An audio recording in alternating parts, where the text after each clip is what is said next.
เฮาต้องมีกำลังตัดออกตัดอย่างไรคือตัดความปรุงแต่งนี่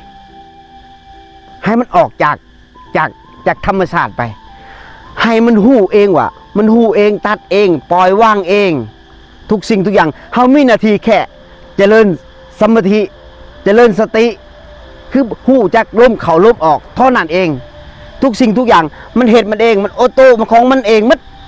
เฮาจะไปกล่าวกายมันบ่ได้ตัวนี้นั่น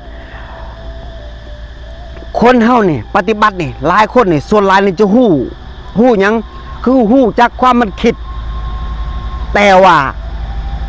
เป็นหยังถึงเพลิดเพลินกับมันเป็นหยังถึงมองเสาย้อนหยังย้อนเฮาบ่มีกำลังไปตัดความปรุงแต่งตัวนั้นออก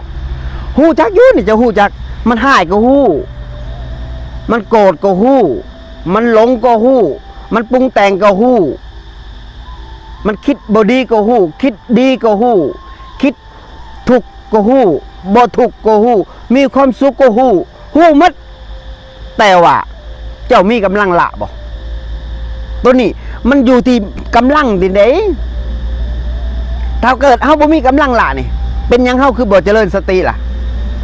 เบิ่งแค่ลมเข้าลมออกแค่นั้นเองและให้มันเพิ่มพูนขึ้นมันจะตัดเป็นตัวตัดเองเป็นออโต้ของมันเองตัดธรรมชาติของมันเองนี่แหละคนเฮานี่นะหู้มันหลายแต่ว่าเสียตัวเดียวเนี่ยเสียบ่มีกำลังตัดกำลังของสมถะนี่